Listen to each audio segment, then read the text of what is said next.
میں نہیں چاہتی کل کو آپ کو کسی بھی قسم کا پچھتاوا ہو کہ آپ کو معافی مانگنے کا بھی موقع نہیں ملا۔ آپ معافی مانگ کر تو دیکھیں، وہ آپ کو معاف بھی کریں گے، اپنے ساتھ بھی لگائیں گے اور الو کا پٹھا بھی کہیں گے۔ پریشے نے بڑے دھیمے لہجے میں رسانیت کے ساتھ ارمان کو ساری بات سمجھائی تھی۔ ارمان جس نے کبھی اپنی بہن سے بھی اس بارے میں کوئی بات نہیں کہی تھی، نہ ہی اس کی بات سمجھی تھی، آج کھڑا نہ صرف پریشے کو سن رہا تھا بلکہ سمجھ بھی رہا تھا۔ وہ یکٹک اس سادہ لوح لڑکی کو دیکھے جا رہا تھا جو اس کے ساتھ جڑے ہر رشتے کی پرواہ کرتی تھی۔ پریشے نے بات کے اختتام پر مسکرا کر گویا اسے امید بندھائی تھی۔ ارمان آج صحیح معنوں میں اپنی غلطی پر سوچ رہا تھا اور اس کا چہرہ اس بات کا غماز تھا۔ ان دونوں کے درمیان ایک طویل خاموشی تھی جسے ارمان کے موبائل کی بیپ نے توڑا تھا۔ ارمان نے بے دہانی میں کال کو یس کیا اور کان سے لگا لیا۔ آفس سے تھی۔ وعلیکم السلام، جی؟ ارمان نہ سمجھی کے انداز میں مخاطب ہوا۔ دوسری طرف ارمان کو میٹنگ کے لیے ریمائنڈ کروایا گیا تو جیسے ارمان ہوش میں آیا، اوہ ہاں میں بس نکل رہا ہوں، تم باقی تیاری مکمل رکھو۔ کہنے کے ساتھ ہی ارمان نے موبائل پاکٹ میں ڈالا، پھر ایک نظر پریشے پر ڈالی۔ اللہ حافظ، ارمان آہستگی سے بولا اور دروازے کی جانب مڑ گیا۔ فی امان اللہ، ارمان نے اپنے پیچھے پریشے کی دھیمی آواز سنی۔ وہ بیڈ پر چٹ لیٹی مسلسل پرسوچ نظروں سے چھت کو گھور رہی تھی۔ اس کی سوچوں کا مرکز ارمان ہی تھا۔ سارا ٹھیک کہتی ہے، وہ جیسا دکھتا ہے ویسا ہے نہیں۔ بظاہر وہ خود کو ایک بہت لاپرواہ شخص شو کرواتا ہے، پر وہ بہت حساس ہے۔ کل جو پریشے نے اپنے لیے ارمان کے اندر کنسرن دیکھا تھا، وہ اسے اندر تک خاموش کروا گیا تھا۔ کس طرح وہ اس کی ہر بات تحمل سے سن رہا تھا، اس کے گنگنانے پر اسے داد دے رہا تھا، سب سے بڑھ کر اسے عزت دیتا ہے۔ کتنا اچھا لگتا ہے جب آپ کی کوئی پرواہ کرے اور آپ کے بغیر کھانا بھی نہ کھا سکے۔ کیا وہ مجھے پسند کرنے لگے ہیں؟ یہ خیال آتے ہی پریشے کے لبوں کو ایک شرمگی مسکان نے چھو لیا تھا۔ پریشے نے بار بار ارمان کو اپنی طرف دیکھتے پایا تھا۔ کئی بار تو وہ پریشے کے دیکھنے پر نظریں چرا لیتا اور کئی بار تو دیکھتا ہی رہتا، یہاں تک کہ پریشے کو نظریں جھکانا پڑ جاتی۔ جو بھی تھا، اسے یہ نظریں آنکھ مچولی اچھی لگتی تھی۔ گر ان کے درمیان میاں بیوی والی بے تکلفی نہ تھی تو پہلے دن والی اجنبیت بھی نہیں تھی۔ رات 9 بجے ارمان کی گاڑی پورچ میں آ کر رکی تھی۔ وہ اپنے کہے کے مطابق آج میٹنگ کے باعث دیر سے پہنچا تھا۔ گاڑی لاک کرتے ہوئے اس نے ایک نظر شہروز کی گاڑی پر ڈالی، پھر اندر کی جانب قدم بڑھا دیے تھے۔ لاؤنج میں قدم رکھتے ہی اس کے کانوں میں پریشے کا کھکھلاتا قہقہا ٹکرایا تھا۔ وہ شہروز کی سارا کے ساتھ ہونے والی نوک جھوک سے محظوظ ہو رہی تھی۔ السلام علیکم، ارمان نے سب کو متوجہ کرنے کے لیے ایک بشاشت سے بھرپور سلام کیا۔ وعلیکم السلام، سب نے یک زبان بڑی گرم جوشی سے سلام کا جواب دیا اور پھر خود ہی اپنی اس حرکت پر ہنس پڑے تھے۔ لاؤنج میں موجود تینوں نفوس کے فریش موڈ نے ارمان پر خاصا خوشگوار اثر ڈالا تھا اور ان کا یہ فریش موڈ دیکھ کر ارمان بھی خوشی محسوس کر رہا تھا۔ بڑے موڈ میں ہے سب، ارمان نے مسکرا کر بیگ ٹیبل پر رکھتے ہوئے کہا۔ جی بالکل، کیونکہ ابھی آپ کی پیاری بہنا نے ہماری کلاس لی ہے اور میں کافی ہلکا پھلکا محسوس کر رہا ہوں۔ شہروز کے شرارتی انداز پر ارمان مسکرائے بغیر نہ رہ سکا۔ چلیں بس ہم ٹیبل سیٹ کرنے لگے ہیں، ارمان جلدی سے فریش ہو کر پہنچو۔ سارا اجرت میں بولتے ہوئے پریشے کو لے کر کچن میں چل دی۔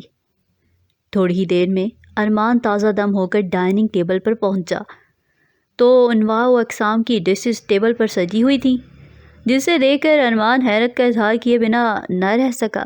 خیر ہے، اتنا سب کون کھائے گا؟ آپ دونوں کھائیں گے کیونکہ میں نے اور پری نے بہت محنت اور خلوص کے ساتھ بنایا ہے۔ سارا جھٹ بولی۔ ارمان تمہیں پتہ ہے ہم جب سے یہاں آئے ہیں یہ دونوں خواتین مل کر کچن میں نئی نئی ڈشز ٹرائی کرتی رہی ہیں اور اب ان کا ٹیسٹ ہم پر ہونے والا ہے۔ شہروز شام سے اب تک کی کارروائی بڑے شرارت بھرے انداز میں سنا رہا تھا۔ پھر تو آج اللہ ہی خیر کرے۔ ارمان کے بے ساختہ کہنے پر دونوں کہا لگا کر ہنس پڑے۔ اچھا بس اب ہمیں یہ کھا کر بتائیں کہ کیسا لگا؟ سارا نے کھانے کے مختلف ڈونگے ارمان اور شہروز کے آگے رکھتے ہوئے کہا۔ سب نے باری باری ہر چیز چکی تھی اور خوب سیر ہو کر کھایا تھا۔ ارمان کھاتے وقت وقتاً فوقتاً پریشے کو بھی دیکھتا رہا تھا، جس نے پیچ اور گرے امتزاج کا جدید تراش کا سوٹ پہنا ہوا تھا اور بال آگے کو کھول رکھے تھے۔ یہ رنگ پریشے کی رنگت پر بہت دمک رہا تھا۔ وہ شہروز کی باتوں پر مسلسل مسکرائے جا رہی تھی، جو وہ سارا کو تنگ کرنے کے لیے کہہ رہا تھا۔ جواب میں سارا کوئی کرارا سا جواب دیتی تھی کہ سبھی ہنس پڑتے تھے۔ یوں ہی ایک خوشگوار ماحول میں کھانا کھایا گیا۔ اچھا تو اب آپ دونوں باری باری بتائیں کہ سب سے زیادہ اچھا کیا لگا؟ یہ آپ دونوں کا چھوٹا سا ٹیسٹ ہے، سارا ترنگ میں آ کر بولی۔ بھائی اس میں ٹیسٹ والی کیا بات ہے؟ سبھی کچھ بہت اچھا بنا تھا۔ لزانیہ، چکن منچورین، فرائیڈ رائس، کڑی اور گولا کباب۔ شہروز نے ایمانداری سے ہاتھ اٹھا کر پورے انصاف سے تعریف کی تو وہ دونوں رازداری سے مسکرا اٹھیں۔ ویسے یہ کیا چکر تھا چائنیز کے ساتھ دیسی؟ یہ تو اچھے بھلے بندے کو کنفیوز کرنے والی بات تھی کہ وہ کیا چھوڑے اور کیا کھائے۔ شہروز کو اس منطق کی سمجھ نہ آئی تو پوچھے بغیر نہ رہ سکا۔ ارے یہی تو اصلی ٹیسٹ تھا۔ خیر آپ چھوڑیں ارمان، تم بتاؤ دیسی فوڈ یا چائنیز؟ سارا شرارت سے ہنستے ہوئے پہلے شہروز کو بولی، پھر ارمان سے مخاطب ہوئی جو براؤنی کھانے میں مصروف تھا۔ کھاتے کھاتے ارمان ایک پل کے لیے رکا، پھر ایمانداری سے بتانے لگا۔ ہر چیز ایک لیول پر تھی۔ مجھے تو بہت مزہ آیا ڈنر کا، پر سب سے زیادہ مزہ دیسی فوڈ کا آیا تھا۔ مجھے نہیں پتا کڑی کا آئیڈیا کس کا تھا، پر جس کا بھی تھا ایک دم لاجواب تھا۔ اور گولا کباب، ایک پل کو آنکھیں اوپر اٹھا کر مزہ لیا اور پھر بولا، اٹ واز بومب۔ ارمان نے کافی دیر بعد دیسی فوڈ سے انصاف کیا تھا، جبکہ چائنیز اور اٹالین کھانے کو تو وہ کھاتا ہی رہتا تھا، اس لیے اس کے نزدیک دیسی فوڈ چائنیز پر نمبر لے گیا تھا۔ ہاں اب بیوی کے ہاتھ کا کھانا ہی اچھا لگے گا نا؟ سارا نے مصنوعی خفگی سے دونوں ہاتھ کمر پر رکھتے ہوئے خالصتاً سانس والے انداز میں کہا۔ کیا مطلب؟ ارمان نے ناسمجھی کے انداز میں کہا۔ مطلب یہ کہ جو کڑی آپ مزے لے کر کھا رہے تھے وہ آپ کی زوجہ محترمہ نے بنائی تھی، جو بقول آپ کی ہر ڈش سے زیادہ نمبر لے گئی ہے۔ سارا کے بتانے پر جہاں ارمان کھسیانہ سا ہو گیا تھا، وہیں پریشے بھی جھمپ سی گئی تھی، جس پر سارا اور شہروز دونوں مسکرا اٹھے تھے۔ ارمان اپنی صفائی میں کیا کہتا، کھسیانہ سا ہو کر اپنی پلیٹ پر ہی جھک گیا تھا، اور وہاں اپنے پکے کھانے کی ارمان سے اتنی تعریف سن کر پریشے کی ساری محنت وصول ہو گئی تھی۔ پھر تھوڑی ہی دیر بعد سارا اور شہروز گھر کے لیے روانہ ہو گئے تھے۔ پریشے اور ارمان دونوں کو پورچ تک چھوڑنے آئے تھے۔ پورچ سے گاڑی نکلنے کے بعد ارمان نے ایک نظر بھر کے سجی سنوری پریشے کو دیکھا، پھر ہوا میں گہرا سانس خارج کرتے ہوئے کہا، کیا خیال ہے واک کریں؟ پر آپ کو تو ہلکا سا فلو ہے، کہیں مزید ٹھنڈ نہ لگ جائے۔ پریشے کے کہنے پر ارمان نے اس کے لہجے میں بیوی والی تشویش کو واضح محسوس کیا تھا۔ ہاں تو علاج کے لیے میرے ساتھ ایک عدد ڈاکٹر موجود ہے۔ ارمان نے پریشے کی تشویش کے جواب میں اس کے ڈاکٹر ہونے کو ہی جو جواز بنا لیا، تو پریشے اس کی شرارت سمجھ کر مسکرا دی۔ دونوں واک کرتے ہوئے مین سٹریٹ تک آ گئے تھے۔ رات 11 بجے کا وقت تھا۔ علاقہ کافی گنجان آباد تھا، مگر رات کے اس پہر خاموشی کا راج تھا۔ اکاد کا ٹریفک گزر رہی تھی۔ انہوں نے بہت آہستگی سے واک کرتے ہوئے گھر کی طرف قدم موڑ لیے تھے۔ تب سے اب تک ان میں کوئی گفتگو نہ ہوئی تھی، بس ایک معنی خیز خاموشی تھی۔ وہ خاموش تھے، پر انہیں ایک دوسرے کے ساتھ یوں خاموشی سے چلنا بہت اچھا لگ رہا تھا۔ وہ کن اکھیوں سے ساتھ چلتے ارمان کو دیکھ رہی تھی، جو پینٹ کی جیبوں میں ہاتھ ڈالے نیچے سر کو جھکائے چل رہا تھا۔ اچانک ہی ارمان نے سر اٹھا کر پریشے کو دیکھا تو اس نے فوراً نظریں گھما لیں، جس پر ارمان کے لب بے ساختہ مسکرا اٹھے تھے۔ ان کے درمیان پھیلی خاموشی پریشے کو اب کاٹنے کو دوڑ رہی تھی۔ ان کے درمیان پھیلی خاموشی ہر طرف خاموشی پھیلا رہی تھی، اور اس خاموشی سے گھبرا کر اس نے بات کرنے میں پہل کی۔ آپ کی میٹنگ کیسی رہی؟ یہ ان کے درمیان ہونے والی پہلی گفتگو تھی۔ ورنہ پوری واک کے دوران اب تک دونوں خاموش تھے۔ بہت اچھی، صرف آپ کی وجہ سے، ارمان نے تشکر بھرے انداز میں پریشا سے مسکراتے ہوئے کہا۔ میری وجہ سے؟ پریشا نے ناسمجھی کے انداز میں کہا۔ وہ دونوں چلتے چلتے ایک دم رک گئے تھے۔ ہاں بھائی، تمہاری وجہ سے۔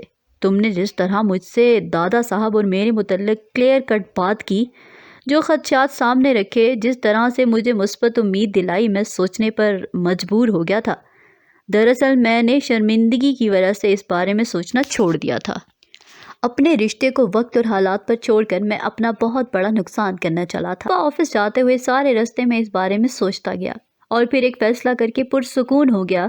اس کے بعد میٹنگ بھی کامیاب رہی اور اب میں اپنے آپ کو ہلکا محسوس کر رہا ہوں، صرف اور صرف تمہاری وجہ سے۔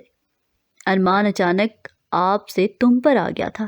اس نے بے تکلف ہو کر پریشا سے کھل کر بات کی تھی اور پوری ایمانداری سے سارا کریڈٹ بھی اسے دیا، تو پریشا نے جھنپ کر سر جھکا دیا۔ چلنے کا سلسلہ ایک بار پھر شروع ہو چکا تھا۔ تو پھر کیا فیصلہ ہے کیا آپ نے؟ یاد آنے پر پریشا نے ایک دم سر اٹھا کر سوال کیا۔ ارمان نے ایک نظر پریشا کو دیکھا، پھر سامنے دیکھتے ہوئے بولنے لگا۔ میں اب دادا صاحب کے پاکستان آنے کے بعد ملک ولاس جاؤں گا اور مزید وقت ضائع کیے بنا انہیں منا لوں گا۔ بہت اچھا فیصلہ کیا آپ نے۔ پھر کوئی توقف کے بعد بولی۔ بھابھی بتا رہی تھی کہ دادا صاحب کی طبیعت میں پروگریس کے تحت انہیں چھٹی مل گئی ہے۔ اب وہ ایک ہفتے کی بجائے پرسوں ہی آ رہے ہیں۔ پریشا ارمان کے اندر مثبت بدلاؤ پر خوش تھی۔ وہ آہستہ آہستہ اپنے خود ساختہ خول سے باہر آ رہا تھا۔ ارمان نے اس معاملے سنجیدگی، انا اور بے حسی کا جو لبادہ اوڑھ رکھا تھا، اب وہ اتر رہا تھا۔ تو پھر ہم پرسوں ہی ملک ولاس جائیں گے۔ تم دادی جان کو فون کر کے بتا دینا۔ میں اب 1 منٹ کی بھی تاخیر نہیں کرنا چاہتا، ارمان نے فیصلہ کن انداز میں پریشا سے کہا۔ صحیح کہتے ہیں اللہ تعالیٰ، تب تک انسان کی مدد نہیں کرتا جب تک کہ وہ خود کوشش نہ کرے۔ ارمان نے یہ کام اپنی ذات کے محاسے سے شروع کیا تھا اور اب وہ اللہ تعالیٰ کی مدد سے سوچ کے کتنے مراحل طے کر گیا تھا۔ اس کے لیے فیصلہ کرنے میں آسانی ہو گئی تھی اور جو بے سکونی اس کی طبیعت میں تھی، اس کی اب رمق بھی دکھائی نہیں دے رہی تھی۔ ارمان نے یک ٹک اپنی طرف دیکھتی پریشا کے آگے ہاتھ لہرایا جو کسی سوچ میں گم تھی۔ میں نے کچھ غلط کہا کیا؟ پرسوں صحیح رہے گا نا؟ ارمان کے ہاتھ ہلا کر متوجہ کرنے پر پریشا خجل سی ہو گئی، پھر اپنی سوچوں پر قابو پاتے ہوئے بولی، جی بالکل، میں کل ہی دادی جان کو اطلاع دے دوں گی۔ پریشا نے مسکرا کر کہتے ہوئے آگے کی جانب قدم بڑھا دیے، کیونکہ گھر آ چکا تھا۔ پریشا ابھی 2 ہی قدم آگے چلی تھی کہ ارمان کو اپنے ساتھ نہ پا کر ٹھٹک کر پیچھے مڑی تھی۔ ارمان وہیں پیچھے کھڑا پرسوچ نظروں سے غیر مرئی نقطے کو دیکھتا الجھن کا شکار لگ رہا تھا۔ پریشا نے استفہامیہ نظروں سے ارمان کو دیکھا، جس کے چہرے پر کشمکش کے آثار تھے۔ اگر دادا صاحب نے مجھے معاف نہ کیا تو؟ ارمان کی سرسراتی آواز پریشا کے کانوں سے ٹکرائی تھی۔ آواز اتنی مدھم تھی کہ پریشا بامشکل سن پائی۔ وہ دونوں پورچ میں قدرے فاصلے پر کھڑے تھے۔ ارمان کے سوال پر پریشا واپس 2 قدموں کا فاصلہ طے کرتے ہوئے اس کے سامنے جا کھڑی ہوئی اور پھر گہری سانس بھرتے ہوئے آہستگی سے بولی، چیزیں کبھی بھی ایک جھٹکے میں ٹھیک نہیں ہوتی، پھر چاہے وہ رشتے ہوں یا حالات، انہیں ٹھیک ہونے میں ہمیشہ وقت لگتا ہے۔ ہو سکتا ہے پہلی بار میں ان کا رد عمل اچھا نہ ہو، دوسری بار بھی نہیں، پر تیسری بار میں تو مانیں گے نا۔ ہمیں بس ہمت نہیں چھوڑنی، اور سب سے بڑی بات، جب ہم ان کے ساتھ رہیں گے نا تو وہ آپ کو دیکھ کر خود بخود پگھل جائیں گے۔ بس یہ وقتی ناراضگیاں ہیں جو آپ کے وہاں جانے سے دم توڑ دیں گی۔ پریشا پہلی بار یوں ارمان کے روبرو کھڑے ہو کر اسے سمجھا رہی تھی۔ اسے اس وقت ارمان کسی بچے سے کم نہیں لگ رہا تھا جو اپنے دوست کے سامنے خدشے ظاہر کر رہا تھا۔ ارمان نے اچانک پریشا کے دونوں ہاتھ تھام لیے تو پریشا کو ایسے لگا جیسے پورے جسم میں برقی دوڑ گئی ہو۔ بابا جان کے بعد تم وہ پہلی انسان ہو جس نے نہ صرف مجھے سنا، مجھے سمجھا، بلکہ مجھے سمجھایا بھی ہے۔ بابا جان میری اسٹرینتھ ہوا کرتے تھے۔ جس طرح تم نے مجھے صحیح فیصلہ کرنے میں مدد دی ہے، اس سے مجھے تم میں اپنی اسٹرینتھ فیل ہوئی ہے۔ کیا تم میری اسٹرینتھ بنو گی؟ ارمان نے پر امید نظروں سے ایک جذب کے عالم میں پریشے کے دونوں ہاتھ تھام کر براہ راست اس سے پوچھا تو وہ ارمان کے لمس پر سرخ پڑتی نظریں جھکا گئی تھی۔ اسے ارمان سے ایک دم ڈھیر و شرم محسوس ہوئی تھی۔ ارمان اس کے جواب کا منتظر تھا، جو شرمائی شرمائی سی نظریں جھکائے کھڑی تھی۔ ارمان نے اس کے دونوں ہاتھوں پر ہلکا سا دباؤ ڈالتے ہوئے ایک بار پھر پوچھا تھا، دو گی میرا ساتھ؟ ارمان کی سرگوشی سے پریشے کا دل یک بارگی زور سے دھڑکا۔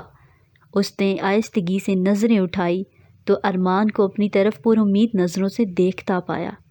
پریشا نے ایک شرمگی مسکراہٹ کے ساتھ آہستگی سے اس بات میں سر ہلایا، آپ مجھے ہر قدم پر ہر موڑ پر اپنے ساتھ پائیں گے انشاءاللہ۔ پریشے نے بمشکل اپنے دھڑکتے دل پر قابو پاتے ہوئے ایک عزم سے ارمان کی آنکھوں میں دیکھتے ہوئے کہا، جہاں کئی قندیلیں روشن ہو چکی تھیں، اور وہ بہت دلکشی سے مسکرا دیا تھا، جس کی تاب نہ لاتے ہوئے پریشے اپنے دونوں ہاتھ چھڑا کر یہ کہتے ہوئے لاؤنج کا دروازہ عبور کر گئی، آپ فریش ہو جائیں، میں آپ کے لیے کافی لاتی ہوں۔ اور ارمان کی مسکراہٹ مزید گہری ہو گئی تھی۔ تھینک یو بابا جان، ارمان نے مسکرا کر اوپر آسمان کی جانب چہرہ کرتے ہوئے آہستگی سے کہا اور پھر خود بھی اندر کی جانب قدم بڑھا دیے۔ صبح ناشتے کے بعد پریشے نے پہلی فرصت میں دادی جان کو فون کر کے اپنے اور ارمان کے ملک ولاس آنے کی اطلاع دی تھی۔ وہ اس وقت لندن ایئرپورٹ تھیں۔ جب پریشے نے ان کو یہ خوشخبری سنائی، دادی جان کے تو پاؤں خوشی سے زمین پر نہیں ٹک رہے تھے۔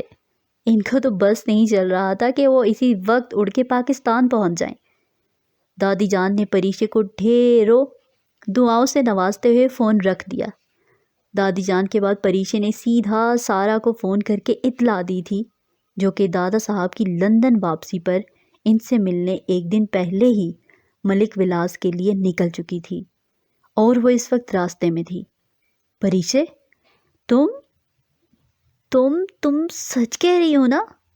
میں غلط تو نہیں سن رہی؟ سارا نے خوشی اور حیرانگی کے مارے بے ربط جملوں میں کہا، جی بھابھی بالکل سچ، ہم کل نکلیں گے ملک ولاس کے لیے۔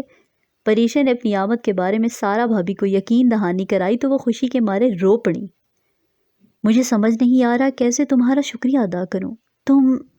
سارا نے روتے ہوئے چپ ہونے کی ناکام کوشش کی، جس پر شہروز نے سارا کے ہاتھ سے فون لے کر لاؤڈ سپیکر آن کرتے ہوئے کہا، ارے بھائی، اچھی تم نے خوشخبری دی ہے کہ میری چہکتی ہوئی بیوی اب چہکوں پہکوں رو رہی ہے۔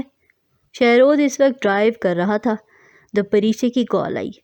ارمان کے واپس آنے کا سن کر سارا حیرت اور خوشی سے رونے لگ گئی تو شہروز گھبرا گیا، اس لیے اس نے ڈرائیو کرتے کرتے ایک ہاتھ سے فون لے کر اسے لاؤڈ سپیکر پر کر دیا تھا۔ پری میری جان، اللہ تمہیں بہت خوشیاں نصیب کرے، تم نے ایک ٹوٹا ہوا خاندان واپس ملایا ہے، دل خوش کر دیا تم نے۔ میرا بابا جان کی کتنی خواہش تھی یہ، سچ جو مانگو گی ملے گا۔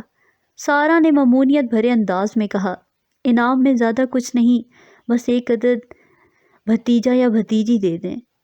پریشا نے شرارت سے کہتے ہوئے کہکہا لگایا اور متوقع رد عمل جان کر فون بند کر دیا تو سارا اور شہروز ایک دم جم کے بے ساختہ کہہ اٹھے، شریر۔ سارا شرما گئی جبکہ شہروز دبی دبی ہنس دیا۔ یہاں پر یہ پارٹ اختتام کو پہنچا۔ مزید پارٹ سننے کے لیے اردو ناول زبر پرائڈ کو لائک کیجیے، سبسکرائب کیجیے، شیئر کیجیے، کمنٹ کرنا مت بھولیے گا۔